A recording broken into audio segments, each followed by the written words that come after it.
You see, you're living in Madrid now. Like, what took you over there, type thing? Yeah, well, I used to be a teacher, so I came here on a 6-month maternity cover, and it included free Spanish classes. And my plan was to go and live in Mexico. I've always wanted to live in Central America. I lived in El Salvador for a year, and I never really fancied Europe, but here I am 20 years later. Yes. Was that a bit of a TEFL thing then? No, I was actually a infants teacher. Ah, okay, I mean, right. I have done TEFL. I taught in South Korea and different language camps, but no, this was like full-time teaching, which hats off to all the teachers out there. I don't think anyone knows the word tired until they've been a teacher, or perhaps a parent, but No, I can imagine. So, like, I work from home, and like the thought of being in a school every day around kids is sounds hard work. Yeah. oh, are you a teacher? No, I work from home, so I'm in Oh, okay. something totally unrelated, just for university. But Ah, yes, I right. feel quite lucky compared to teachers who I have to be in all the time, type thing. Yeah. Also, I just had the sensation that you could never do enough because you got like 30 or 35 little humans relying on you. And I used to get home at night and think, oh my God, why didn't I say that to little Johnny? Or why, you know, it's not really a job, it's like a full-time responsibility. And then all the Yeah. paperwork on top of that. I think it's terrible now. I think actually we're doing children a disservice with the education system, but maybe we shouldn't talk about that. Must be pretty rewarding though, is it type thing? Mm, being with the kids is, but the problem is nowadays it's all become a bit of a business, and there's a lot of pressure on schools to get results. So the pressure's on the teachers, which puts pressure on the kids, and the parents all feel pressured. There's a lot of stress. I think when they introduced the SATs, I was still teaching in London, and they introduced like the reading and writing tests of kids at the age of 6, I think it was year 2. And Mm. it was just heartbreaking. I mean, I taught the younger ones, but I remember one of my ex-students who was now in year 2, I was his year 1 teacher, coming up to me the morning of his exams and grabbing me by the leg and saying, Miss, I've forgotten how to read. And Oh he just God. learned. And I was thinking, oh, what are we doing to our kids? And Yeah, yeah. still, there's a very high percentage of kids that get through the primary education and can't read or write for various reasons. They're still, I don't know. I was talking to someone about this the other day. I don't want to go off on one about it, but it's like one of the oldest systems in the world. It's hundreds of years old. That we put so much emphasis on reading and writing and literacy, and instead of social skills and other things that now we half the world's got ADHD, but this classroom doesn't cater for that. You know. Yeah, well, it's interesting for me because my boy's just started school and he's neurodivergent, so he's at a specialist school. Oh, okay. So we're lucky enough to get him in there. So like, obviously, our experience of the school system's going to be a bit different. But yeah, Oh, well, you bet. Yeah, in a way, it's a blessing in disguise, because I think every child has got special needs, really, and mm. it's just unfair that everyone's thrown into a classroom. You've all got to do maths at this time. They say that we're trying to create individuals, but at the same time, that they're just treated like sheep. Yeah, I do think there's like more freedom where it is now for sure. Yeah, Yeah, I mean, apart from the fact there's probably less in the classroom, which helps. yeah, yeah. No, it's strange. Like I can spot he does like a lot of stimming, and I definitely do that. Which What's is that? like, yeah, it's like it's hard to explain. It's a thing where he goes off into his own world and like just starts almost like replaying stuff in his head and does a thing called scripting where like he'll be in his own imagination and he'll start like reeling things back of things he's seen on TV and stuff. Oh, wow. But I can recognize that. I mean, I do that in a very small way, but it's kind of like I can see, I can see where he's got his like traits from, Blame but maybe like he's the taking it to a new parents. level. But Yeah, yeah, and in a classroom where there's 35 or 30 other kids, there's no time for, no, he'd be completely isolated. Yeah, yeah, or forever being told to come on, pay attention. You yeah, know, yeah, it's awful, and it's stressful for everybody. I think, I don't think they should have more than 12 in a class. Oh, yeah. it would be so much. Doesn't have to be so hard, I don't think, but No. way it is. That's why I retired when I was 29. Got the hell out of there. But yeah, I mean, it's got its reward because when you're actually in the classroom with the kids, it's fantastic. Kids are just I still work with children. I do a musical play group for families.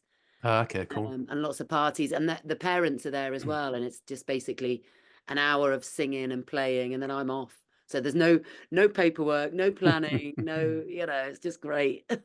Yeah, yeah. Did you always, when did you learn Spanish? Did you learn it when you moved away or? Well, when I arrived here, I didn't really speak any Spanish, but I was a teacher in El Salvador for a year.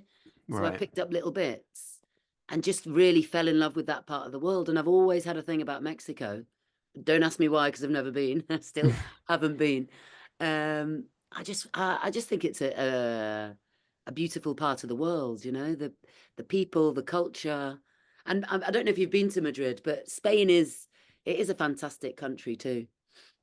Yeah, I've been once. I went for like, went on a bit of a mad solo trip a few years ago. I went to see Liam Gallagher play on the Friday, then went to watch the football on the Saturday.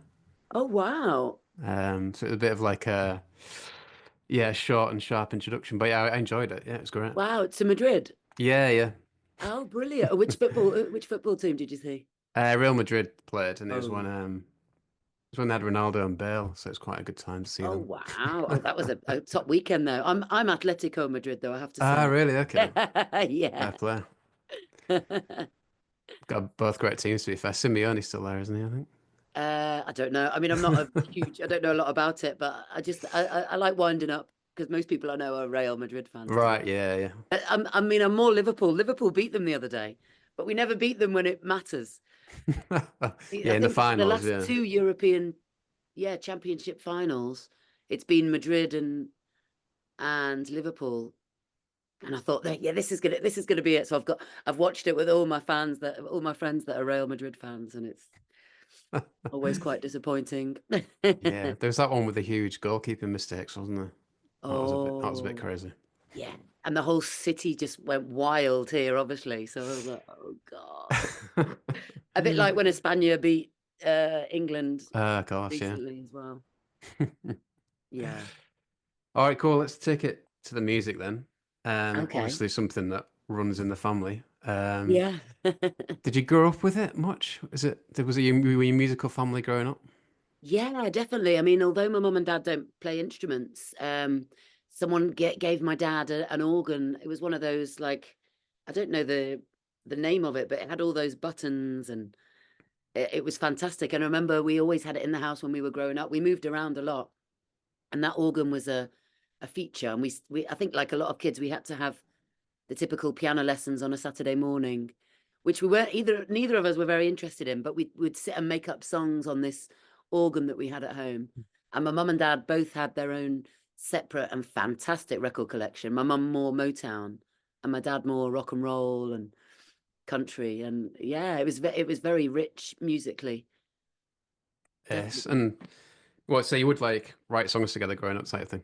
Oh yeah, yeah. And then when Peter started learning guitar, I'd sit along and play on a little keyboard that I had, and we just make up songs. We've probably got a whole album there somewhere that one day will get dug out.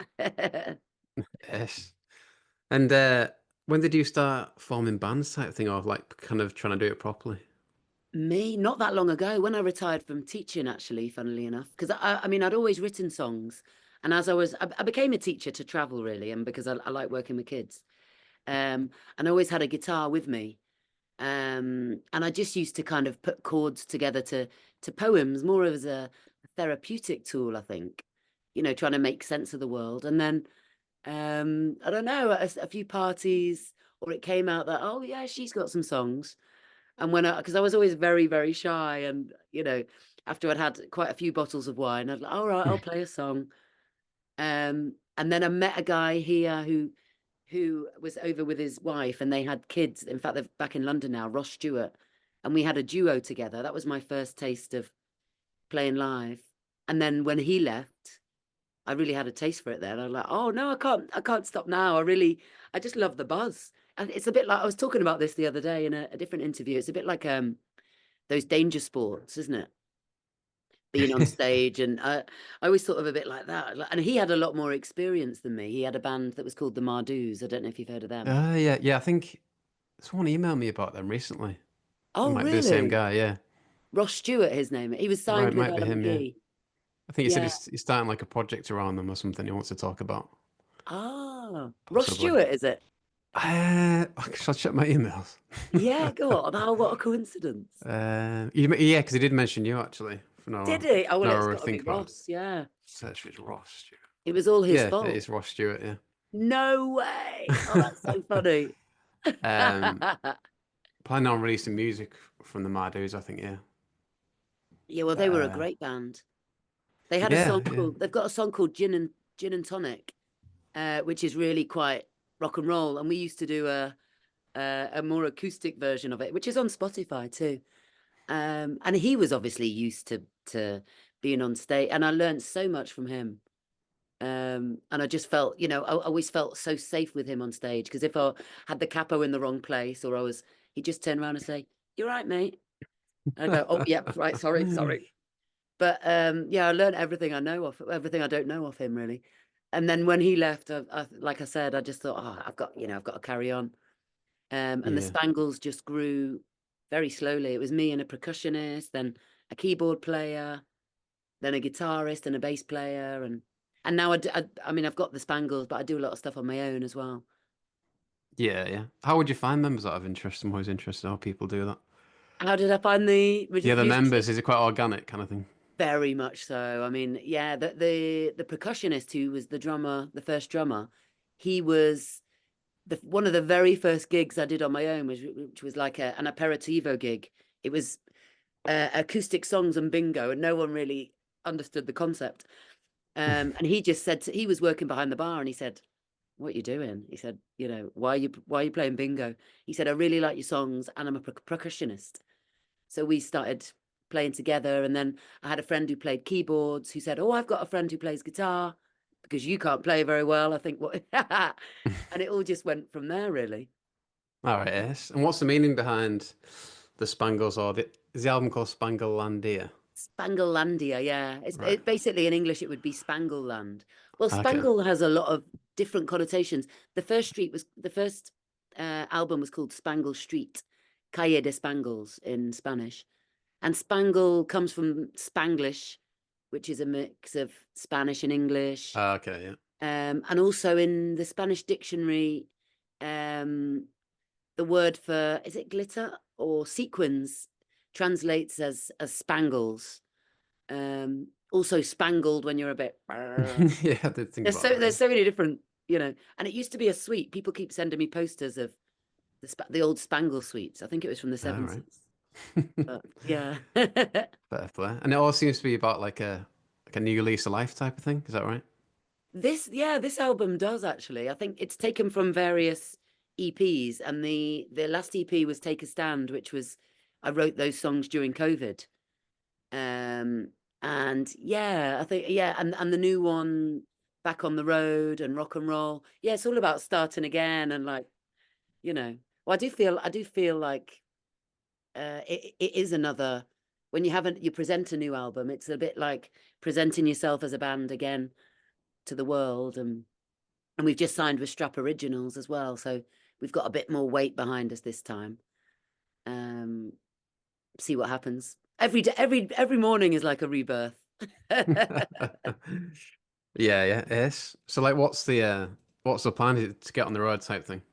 Yeah, definitely. I mean, for me, that's the goal. I'm a bit old school for all this social media and but I've spent hours this morning literally just, emailing and doing things, and on Spotify, and making reels and answering people, and it's just all a bit depressing, isn't it? I mean, if you work Yeah. from home behind a screen, really, as a musician and as a singer, like I'm the front woman.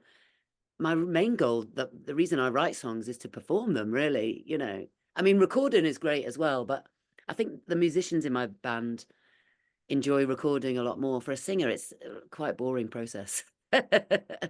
Yeah, I know what you mean, like the whole social media thing. It makes, I don't know, it can almost make you feel a bit ill. Oh, it Just really like does. when you're thinking, Yeah. oh, I've got to post this, I've got to post that. And it's just like Yeah. it's And I just a bit mean, much. I'm quite a well-balanced individual. I've done a lot of therapy, and I try to work hard on myself. But I think you just cannot help get driven into that ego you can't help it. Like, oh, I got a new Yeah. follower. Ooh, oh, that post only got that many likes. Oh, we've got that many plays on Spotify. It's really hard. It's like I think the yogis would approve. It's kind of a great bit of spiritual gymnasium every morning. Yeah, it's just like I the way try it's to limit all. my time on it as well because, yeah, it can really drive you crazy. Yeah, yeah. And there's something about it all being in the same format that's a bit like mind numbing. Do you know what I mean? When Yeah. you're scrolling Oh, away, it's just like, oh God. yeah, yeah. I was on the underground, well, the metro they call it here, the other day, and because I'm a bit fascinated and a bit depressed how everyone's always on their phones. Yeah, yeah. So I always try not to, especially if kids are around. It's a bit hypocritical, but I don't want them to see that everyone is looking at a screen. So there was this little baby like looking out, and I was trying to like, oh no, we can do other things. And I was behind this woman who was dressed really sharply, like, you know, a hot lawyer. I don't know what she was, but she was just scrolling on her phone, watching these, because I was looking over her shoulder, crazy cat videos and all this kind of weird, like, oh my God. And I thought, oh God, that was me last night. Yeah, exactly. I'm addicted as the next person, but yeah. Hey, yeah. It just sucks you in, doesn't it? Yeah, yeah, definitely. It's one thing I Well, that's enjoy. what it's designed to do, I think. So, Yeah, of course, yeah, the whole. There's an interesting documentary on Netflix actually. I can't remember what it's called. Like the social experiment oh, or something. yeah, yeah. Just tells you how it's all designed to just keep you addicted, but you Yeah, still it's do it anyway. really scary. And even though we know that, Yeah, we're you still still we're still go on it. feeding the algorithms. Yeah, exactly. Yeah. And then obviously, like going back to your upbringing, and yeah, obviously a lot of moving about from what you read in Mm. different books and stuff. How does that feed into kind of the creativity or the songwriting aspect of things? Oh, I think it really helps. I think, on a level of widening your horizons and reading different opinions and uh, different experiences really helps you. But I think the best inspiration for me is life itself and my own experiences. Most of my songs are written about uh, what I feel, what I think, or also stories that I've heard. But I think it's very hard to write from your heart about something that you haven't experienced. Yeah, yeah. And do you find it easy to like, up and move to places because of your upbringing and moving around quite easily? Yeah, yeah. I think, and in that sense, I was very lucky to have Peter because there's only 13 months between us. So, although we were always the new kid at school, is that a dog there? Yeah, Oh, sorry. I know it's cute. Um, we always had each other kind of thing. So, although you're always the new kid in your class, at home you've got your mate and you can share experiences. And we were very lucky. And also most of the schools we went to until we got back to the UK, um, they were international schools as well. So there was always new kids coming in and out. I remember being so amazed when we moved to Blandford. I think I was 15, and people were in the same school as their cousins, and they'd had the same best, or they'd had the same friends since they were two. Like, wow, that's crazy. Yeah, my like it's a totally different story, but I recently found out I had some nephews. But Oh, they're really? yeah, through you've been on ancestry.com by any chance? No, but I've heard of it. Yeah. Yeah, basically long lost sister story that I'll save for a different time. But Oh, wow. Oh, that's exciting. And have you met them yet? yeah, yeah, because they're both in an international school in Bali, weirdly. Wow. Well, there's a good excuse to go to Bali. I know, yeah, I need to save up and get over there. Yeah. But yeah, it sounds like a totally different way of living type thing, yeah. Yeah, and I think it's very enriching, but I think it also depends on your personality because, some people can really suffer. But I always say to parents when they said to me, "Oh, we're thinking of moving. Do you think it's a bad idea for the children?" And I just always say, "No, I don't. I think it's a great experience. Depends on the age, and it depends on the individual." But I feel very blessed to have moved around a lot. In fact, this house I'm living in now is the place I've lived longest in my life. I've been here 8 years. And after the first winter, because it's so cold, I thought, right, that's it. But here I am 8 years later, hoping they don't kick me out because I pay still an old rent and I'm right in the middle of Madrid, right in the center. Ah, nice. But yeah, Nice. the rents are all going up. It's the whole tourist Airbnb disease thing. Right, right, yeah. And then there's an element with Peter that I don't know, this idea that maybe you felt restricted by the kind of military background or being behind fences, I think he put it. So when he got that taste of freedom, he kind of went for it. Did you feel the same or not really? Yeah, totally. Right. I think like maybe like a lot of children when you leave home. I mean, I left home when I went to university at the age of 17. And wow, I just, our parents were very strict and well, we were really looked after and they always made sure we were doing our after school activities, but then suddenly you're out on your own and woohoo. And when did that come for you? Was that university? Was that university for you? That first taste of freedom? Yeah, yeah. When I was 17, my mum sometimes says, I'm still waiting for you to come home after university. And yeah, I mean, I went to university in London. Well, it was kind of Twickenham, Hounslow. They didn't used to call it London, but it is nowadays, I think. Then I stayed in London for a few years and then just started traveling and teaching and yeah. Okay. And am I right in thinking you were the first to meet Carl? Is that right? Yeah, yeah. He was one of my very, very best friends at uni. And I remember we met pretty much on the first day. We lived on the same floor in the same halls, and we became friends very quickly. And yeah, I think I used to come home from holidays talking about this guy, Carl, and Peter got a bit jealous. And in fact, the first time they met, I remember we were all out having lunch. I had to tell them both off because they were just like, and he said to me, if he wasn't your brother, I was like, what are you going to do? Behave yourselves, the pair of you. But, they were just trying to wind each other up. And Peter has admitted later on that, yeah, he was a bit jealous because I came back from uni talking about this musician that was fantastic. And I think he had the same effect on both of us. It was like a total, in Spanish, they call it a flechazo, like, but not in a romantic love way, but, a total connection. And we both just loved him. We used to spend most nights together just playing songs. And like I said, I was very shy, but with Carl, I wasn't shy at all. And we'd sit up all night drinking whiskey and playing Beatles songs. And then when Peter met him, he was like, right, I want to be in a band with this guy.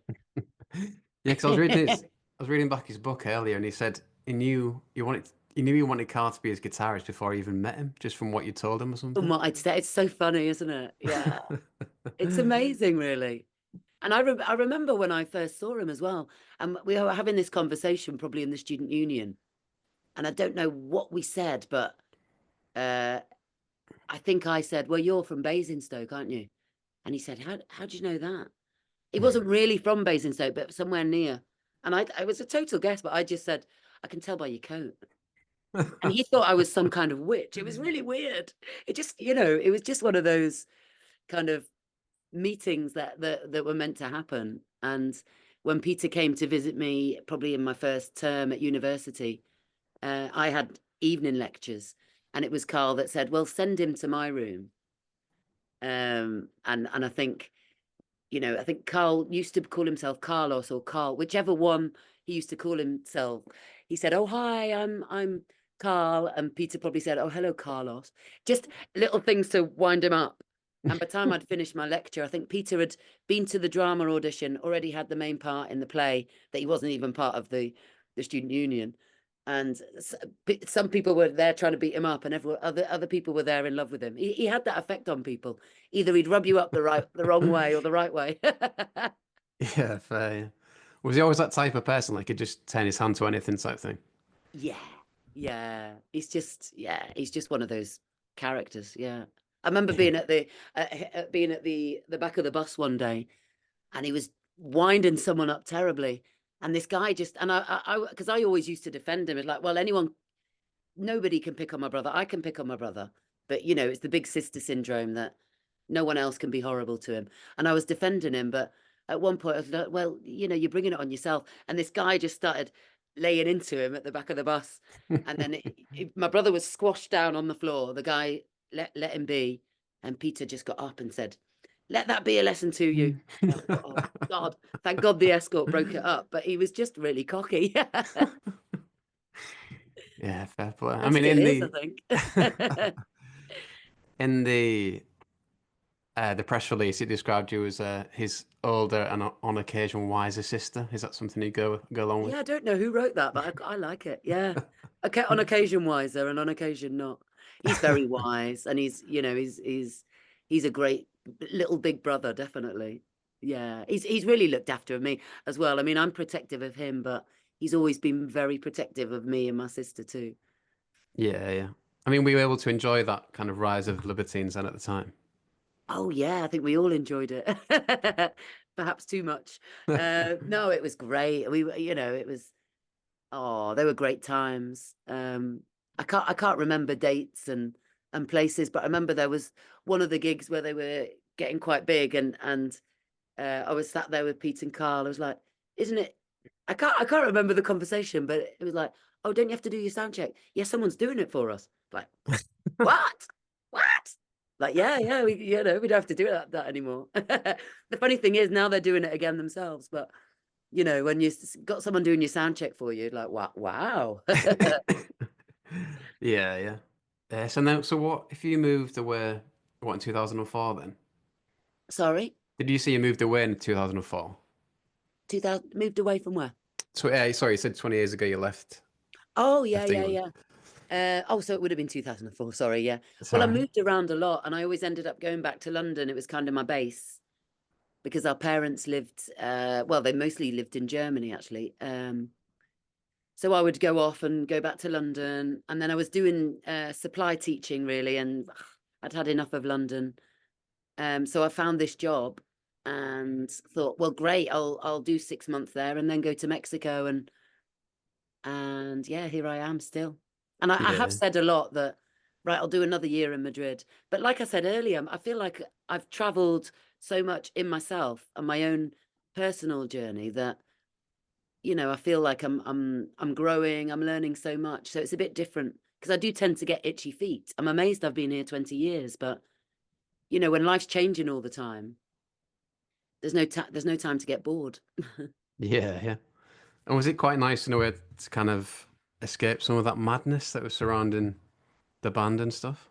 Um, yeah, I suppose so. I suppose so. And with all the illness, they were really dark times and hard times, and the British press. I mean, people say, "Oh, you left because of the British press," but I don't know if I did. It's probably all an accumulation, but yeah, I mean, as you know yourself, all that tapping thing, and the news of the world, we're going crazy, and you do end up starting to feel a bit like, everyone's after a piece of the news, which at the time it wasn't very nice news, to be honest, for family and people that were close. So yeah, dark times really. But I don't know if that was the reason I move away per se, but it probably was a factor in it. Yeah. Yeah. Yeah, I mean, I did read your mum's book not long ago now. And Oh, obviously, before reading it, I knew it would be hard for the family, but it's a real insight into what actually you go through type thing. Um, yeah. I mean, I think actually most families have got some form of addiction in the family, and actually from writing that book, she was contacted by so many people. She ended up doing a lot of talks in prisons and in schools, and I think she still gets letters to this day, and is still in touch with a lot of people that have come forward. I think because of somebody that was more in the eye of the press, people felt it was something that perhaps they could talk about. But I think it's still a bit of a taboo issue. Um, for a lot of people, there's a lot of shame surrounded by it, but it's incredible. That's why I'm very happy that nowadays there's more talk about mental health, um, because it's all related. It's an illness, and there's so much addiction. Even if you just, I mean, look, we've just had Black Friday. I mean, shopping is an addiction. yeah, yeah. Social media is an addiction. Um, Alcoholism is rife, and people feel less ashamed. It's when you start talking about heroin and crack, people associate that more with, I don't know, darker things, and it's a shame, really. Hopefully, it's changing, but And perhaps because it makes people more desperate, but I don't Yeah. know, there's a lot of it. It's everywhere. Yeah, yeah. I mean, I think your mum described it as the Peter problem in the book. That's what it became known as, type thing. Oh, it's awful. Yeah, poor Peter. I mean, it's heartbreaking for him. And the trouble is when you start to get clean, that's the big wave of stuff that you've also got to face, isn't it? It's part of the step program, I think, as well. That, the facing, it's probably what stops a lot of people from getting clean, just that whole facing that. Well, Yeah, yeah. it's hard, yeah. Well, yeah, I just wanted to say, hope she's a bit more at ease now anyway these days. Oh, I yeah, I just mean, felt it's a for reading the totally book different. thinking hopefully like she's found some peace recently. Oh, definitely. Yeah, I mean, he was at home not so long ago with Katia and Billy May, and it's a totally different scenario now. Yeah, yeah. I mean, Well, thank God, it's a miracle, really. It's amazing. yeah, I mean, I went to So see the have band. hope, people, have hope. No, yeah, definitely, yeah. I went to see the band couple of weeks ago, Oh, and where in Manchester? it's in Lincoln actually, weirdly. Oh, right, okay. Oh, nice. But yeah, I just remember thinking watching them like it's pretty ace that we can watch them now, just kind of cracking on with Wow. it. And actually having fun. Yeah, yeah, And it's amazing. I'm so proud of them. So pleased for all of them. Yeah. yeah, yeah. I mean, it's been a really hard tour. But hats off to the lads. I mean, God. Yeah, well, me and my mate were saying, like, could you handle it? Like, I mean, the band are about 10 years older than us, but it does sound like a hard slog going on tour, even though it's supposed to be all kind of a bit of a glamorous privilege type thing. Yeah, but it's still hard work. And Yeah, yeah, at the end of the day, you've still got to get out there and do the business. And I'm because I'm a singer as well, and my voice, I mean, I haven't got great technique, but I'm always amazed at their voices because it's not just the singing, it's all the talking afterwards and the interviews before and the late nights, and there's a lot of hanging around, which is the non-glamorous part. yeah, Um, but they're very lucky because there's a lot of love in that team, and they've had the same team with them forever. Um, so it's a really special family, and everyone really looks out for each other. And although it's been very intense, I know that they try to give them enough days off and keep them the gigs kind of they try to do the best they can for everyone's mental and physical health. yeah, yeah. And I'm from Hull, so it's quite cool to see Andrew Newlove, Oh fellow yeah. Hull head, and he's been really good to us actually. He's given us tickets and stuff, so it's quite cool to see how much he's been involved type thing. Oh, he's brilliant. And he's been there for years as well. I mean, I consider him as a brother as well. And he's brilliant. And I mean, his guitars are incomparable. And it's great to see him getting on stage and playing with them now too. Yeah, yeah. Yeah, because we were talking to him and he was like, I've got to sort all the buses out for tomorrow. I was like, what do you mean? He's like, oh, yeah, he like manages the band pretty much or something. Yeah, he's the tour manager. Yeah, yeah, Yeah, that's crazy. yeah.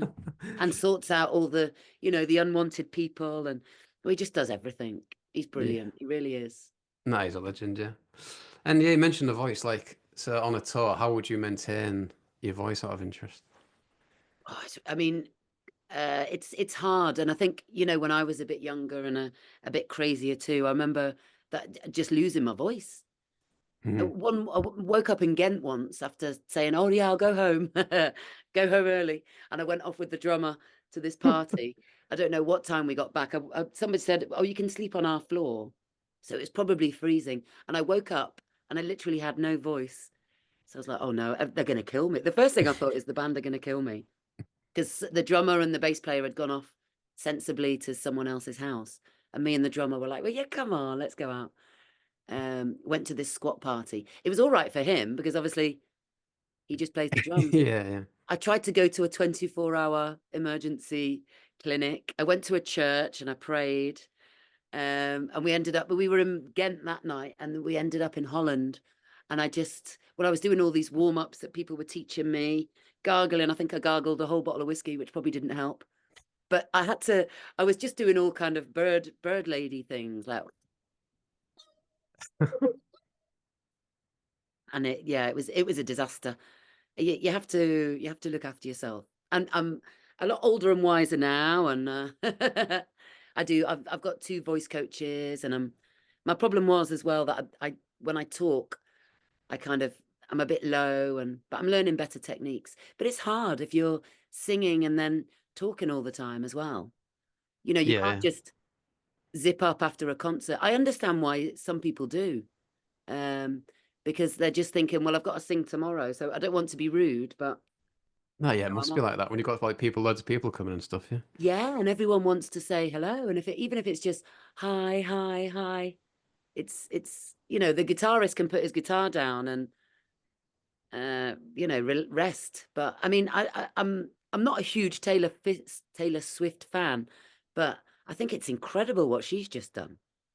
Mm, She was doing like 3 hour, 4 hour concerts back to back, yeah. singing just her and a guitar, her and a piano, um, and kind of ballads as well. It's a bit different if you're singing punk because you can kind of get away with shouting and screaming down the mic now and again. But what she's just done is incredible. I wonder if she had a little bit of help from technology, but apparently not.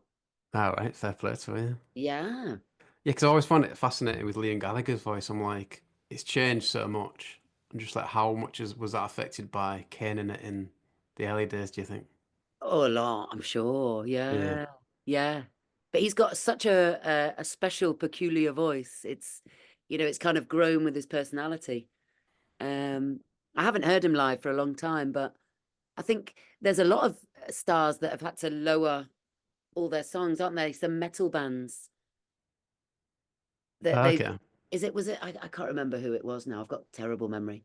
But I don't know if it was Guns N' Roses or a big band that they had to lower the tone of all the songs, that lower the All key, right. sorry, because they couldn't get up there anymore. Yeah, yeah. I think, yeah, I think Noel Gallagher's talked about that. When he started writing songs later on for Oasis, he'd have to keep that in mind with Liam, knowing that he Yeah. couldn't get to those notes anymore, type thing. Yeah. Yeah, and with me, it's the opposite. In fact, I drive a lot of the Spangles mad because my voice used to kind of be down here. But now that I'm improving my technique, I keep putting the songs up. I mean, when I do my own shows, I just move the capo up and down, depending on the moment. But it drives them all mad. It's like, oh no, what right? What key is it in? And can we please keep it here? Is that quite easy to figure out, changing the capo on songs? uh, well, the capo's dead easy because you just if you're playing a C and you want to put it up to D, you just Hmm. move the capo 2 bars. Well, we play the same chords. Yeah, you play, All yeah, right, okay. which is why real musicians tell me that capos are for people that can't play guitar properly. But I mean, my guitarist is a very good guitarist and he does sometimes use a capo, but a lot of people can just work it out and change it like that. Yeah, I thought you had to like transpose it or something if Yeah, you you can. Yeah. transpose it up or down, which is, if it's a very simple song, it's C, A, and D. It doesn't matter because you just say, "Oh, right, so it's Okay, right. D, B, and an A," or whatever I said. Because But you're just moving it one. Yeah, right. Okay. yeah, but if it's some kind of jazz thing and you've got F sharp majors and diminished chords, it's a good I always tell them it's a good exercise for your mental health. Yeah, fair enough. Keeps you active. Yeah. Yeah. So what's the songwriting process like for you? Well, what's the typical route of writing a song? Oh, it's totally different. Sometimes I get a little melody, or sometimes I get the idea of the words. And I've just written a song actually the other day, which I had in my head for a long time, and it's from a fairy godmother to Tinderella, and it's all about Tinderella being on Tinder and All right. trying to find the love that really is inside.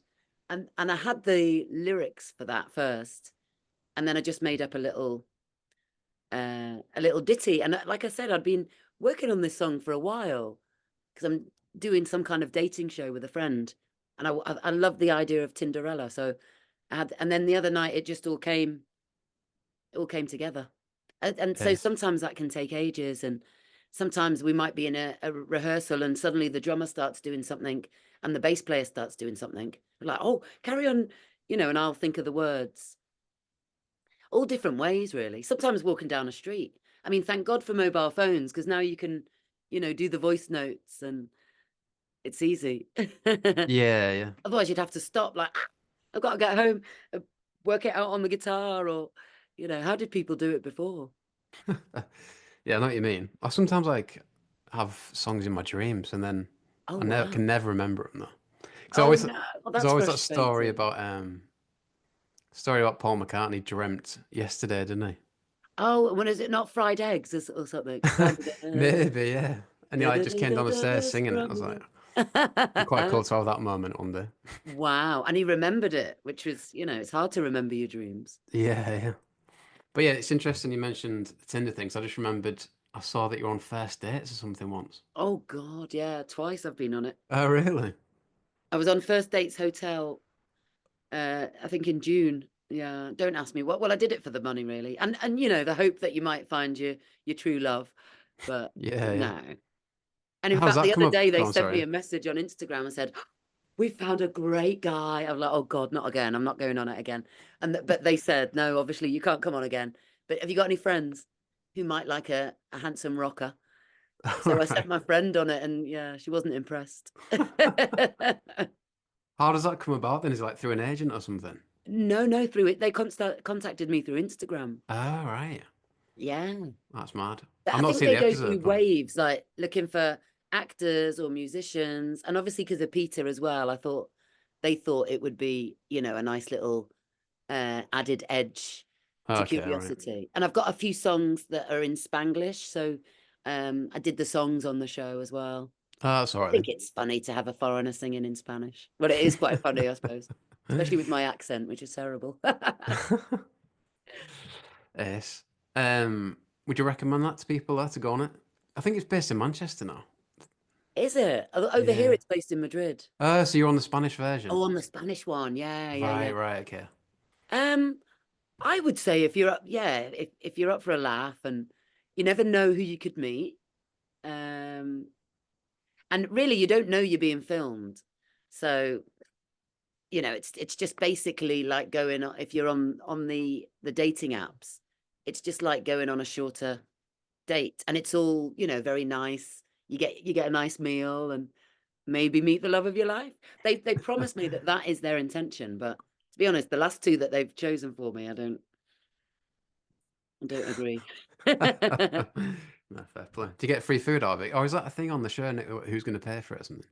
Oh yeah, Or but not? that's all fake. Oh, I shouldn't be doing Staged. spoilers here. Yeah. Well, in Spain anyway, because they pay you and then they say you can pay for the meal. Okay, Although right. the first one I went on, we did give them a tip. And I said, no, no, keep it. But they said, you don't have to give us a tip. Here the two waitresses are quite famous. They're two twins. I mean, I don't have a telly. So I was just thinking, well, no one watches this anyway. But it turns out that half the country watch it. And I still get people going, oh, you're the one on first dates. In fact, I was at a karaoke bar. Don't ask me why, because I hate karaoke. But I was at a karaoke bar with some friends one night, and this girl came up and said, "I'd like to sing Disco 2000 with you because you were on first dates." I was like, "Oh, okay." Wow. Yes. Um, and then I was interested if I think did Carl's sister produce a play about being the sister of a libertine, basically. Yeah, in the Shadows of Giants. Okay, yeah. Apparently, Did- it was brilliant from what I saw. I saw some little clips.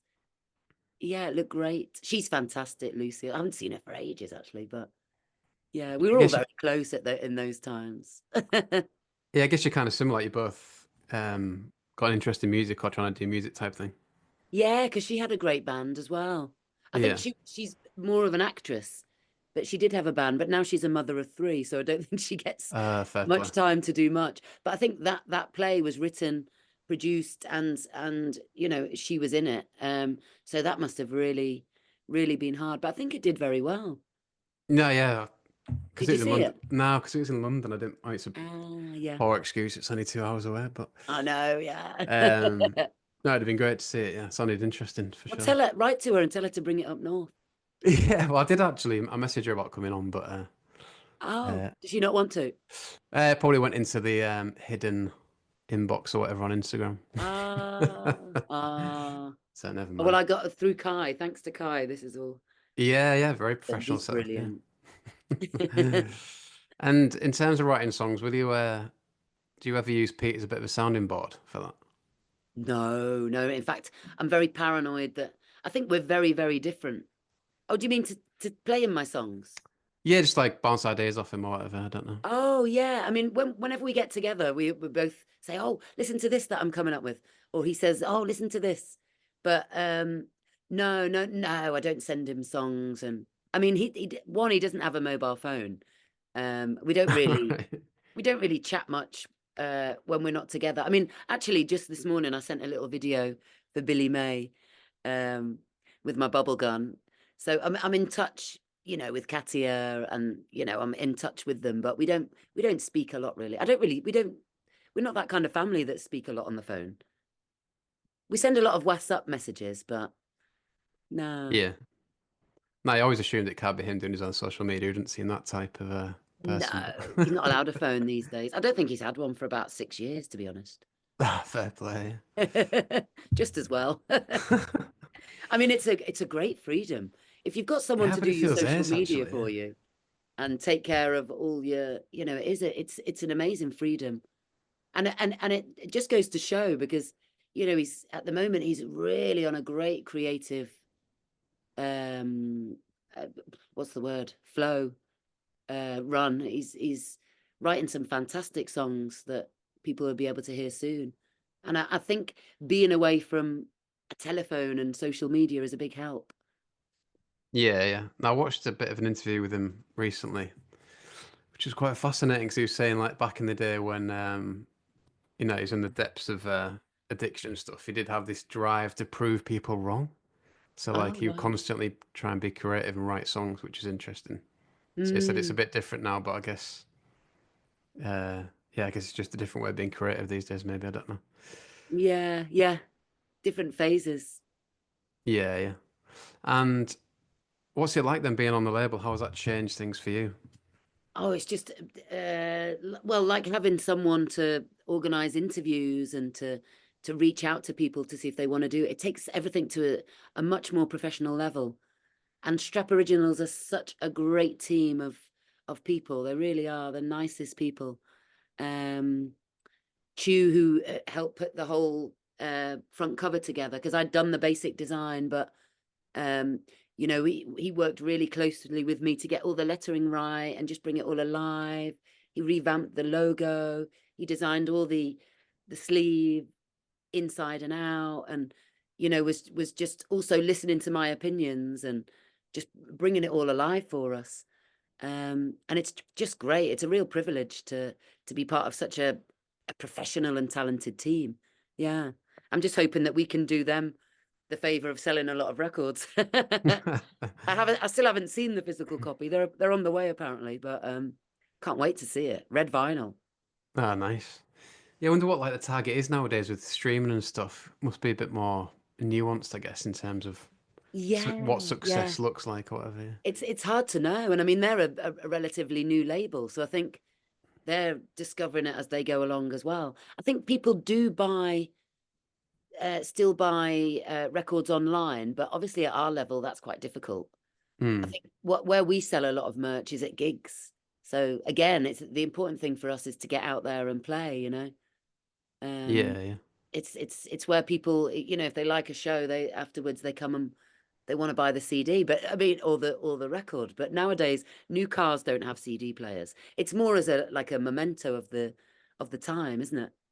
No, yeah, my car currently's got a CD player, so I've been Oh, having has to it? like Hey. I've been having to I've even bought one of those CD wallets. Oh, wow. Oh, but they don't see them in many places on sale anymore. And then this one recently told me, it's like, oh, you can just buy a thing for the cigarette lighter where it just turns it all digital. I was like, oh, brilliant. Yeah, yeah, just plug your phone in. Yeah, it's Yeah, so I've done all that terrible. work now, but never mind. Oh, no, but good for you because it's good that people are still. In fact, there's a record label here that are putting things out on cassettes again. Oh, yeah, that's become a new thing, I think, as well. It's a bit Yeah. of an indie thing, isn't it? But yeah, I'm not sure. I mean, Yeah, I've yeah. still got a box of cassettes up there, I think. Don't know why. It's just nostalgia. Yeah. And who recorded the album out of interest? Who like produced it? Well, it was recorded a very typical Spangle story. Because it's based on three old EPs and four new songs. So I think The whole album's got 4 different drummers, recorded in 4 different studios, Okay. 2 different guitarists. It's kind of a collection of the last 3 years, actually. And Right. then Okay. the Albion Rooms, their studio, masterized it all and mixed it so it was all the same level, because, you know, when you put things on Spotify coming from different studios, they're all at different levels. And yeah, I hope in the Yeah. next one we can record the whole album in one place. Yeah. Yeah. And like, in terms of, I guess, marketing, is it a bit of an advantage being a bit of a multicultural band type thing where you can appeal to different markets, I suppose, in Spain and England? I don't know. I don't know what to say, to be honest, because I mean, here it A bit used of to a be corporate look, really, but yeah, I don't know if it works in our favor or not. It used to be really the fashion when I first came here that everyone was singing in English. All the like the German, the Spanish bands singing in terrible English. But now a lot of the festivals don't want English singing bands. They've gone back the other way, right. which is fair enough, you know. Um, it's hard to know. It's a funny scene here. And people keep saying to me, "Oh, it's different in the UK, isn't it?" And I don't really know if it is. People have got a romantic ideal that, you know, the UK is this rock and roll island where everyone loves live music and people go out to see new bands every day of the week. And I don't think it is really, is it? I think a lot Nice. of live music venues are closing down, and I think there's more bands these days than there are people to listen to them. No, it seems to be like a big thing at the minute that no one's buying tickets in advance much as well.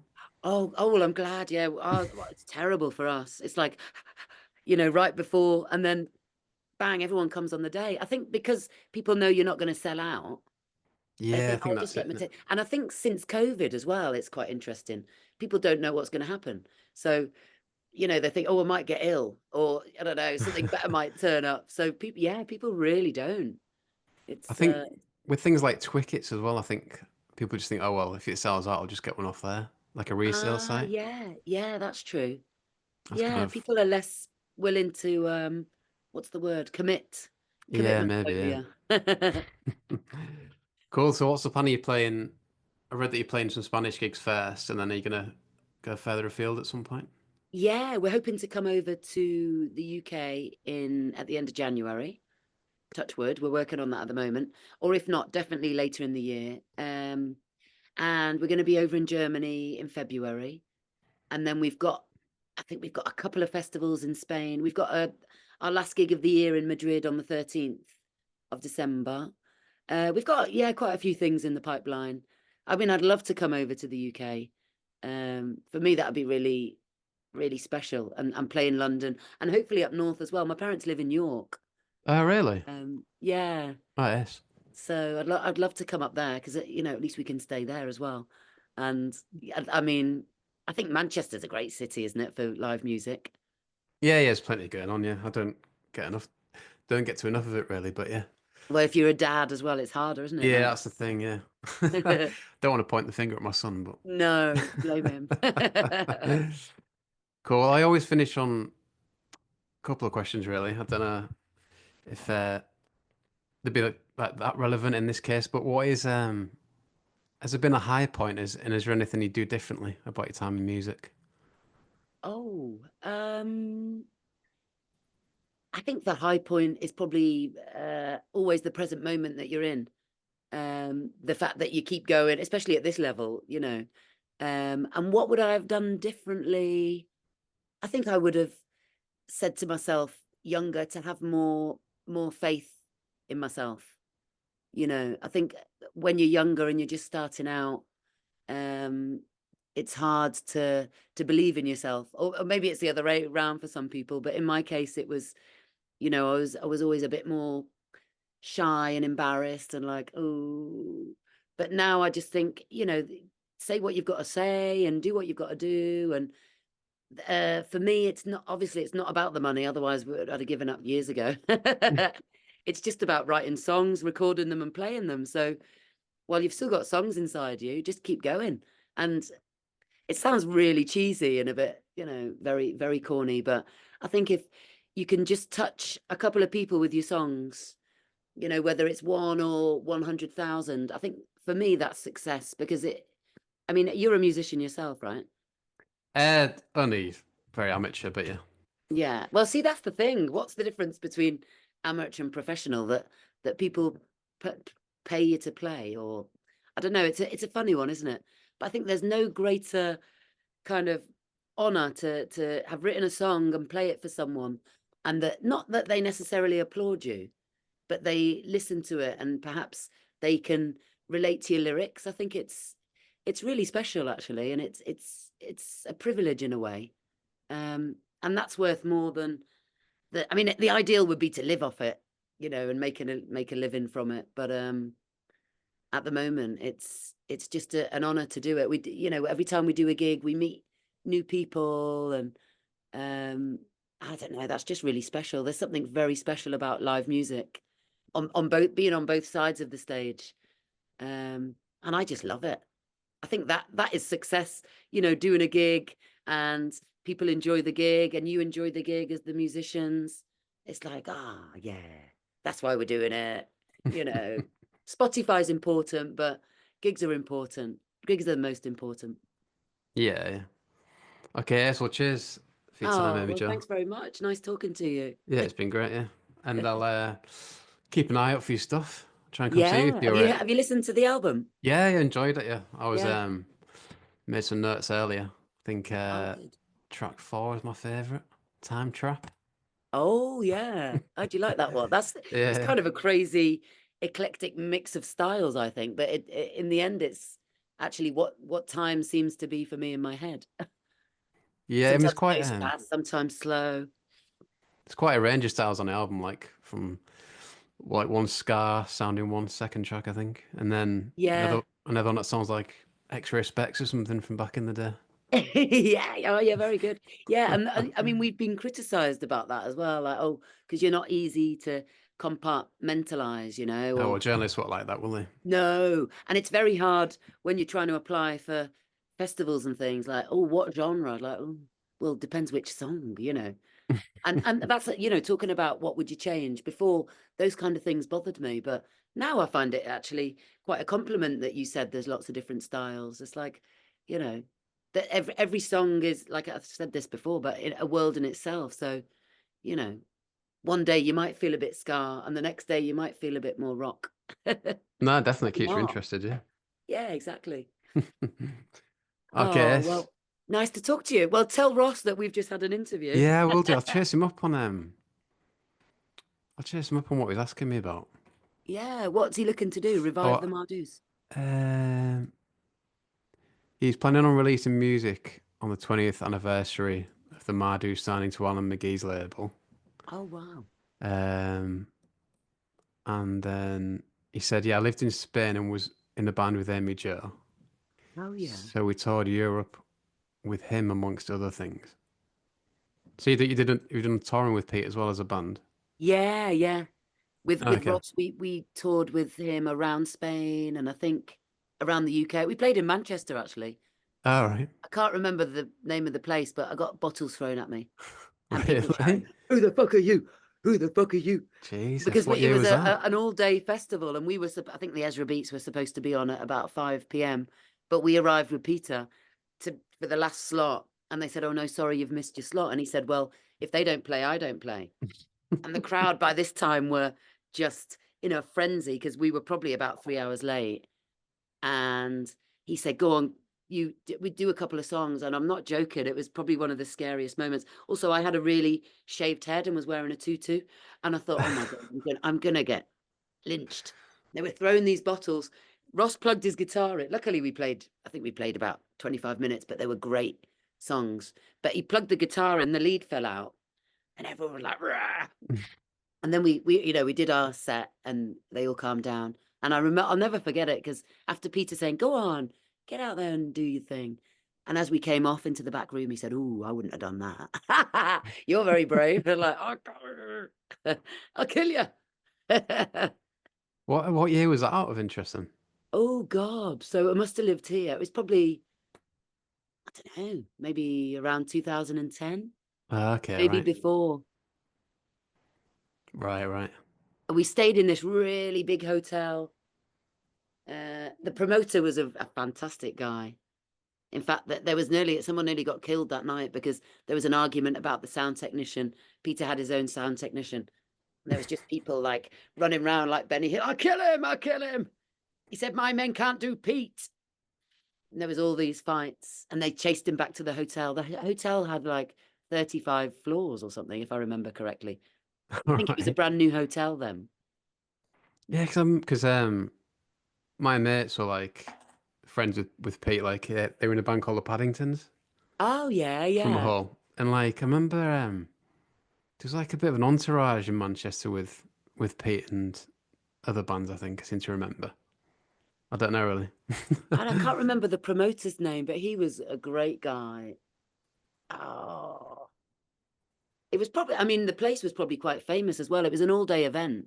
Right. Okay. Can't remember. I've got a terrible memory. Yeah, that don't seem to happen anymore. Do they used to be like festivals in venues, didn't they? Yeah, yeah. But as in like in one venue rather than like In different whereas places. Well, there's a yeah. great festival in Manchester. I met the guy actually when Peter was supporting Shed 7, and he is organising this festival in Manchester. What's it called? The the All Something Festival. He does it every year in Manchester. Okay, right. I've forgotten what it's called, but he does it in pubs. Ah, cool, right. What's it called? Yeah, but really nice guy. I think the first session is going to be in January, and they'll just do it all through the year. In fact, the lottery winners Oh played yeah. because he was friends with them, and they were I discovered them at this gig in York. Shed 7 were doing an anniversary gig, and they did a 2-day or 3-day event in York, and the lottery winners were playing. Wow, I was blown away. Ah, fair play. They're absolutely brilliant. Yeah, yeah. And this guy from this festival was there. I've forgotten his name. But yeah, it was good to see that people are still doing those kind of things. No, yeah, definitely, yeah. Fair play to people for putting on live music in this day and age for In sure. this day and age, I know. God, you sound as old as I am. I didn't know I was going with that, but yeah.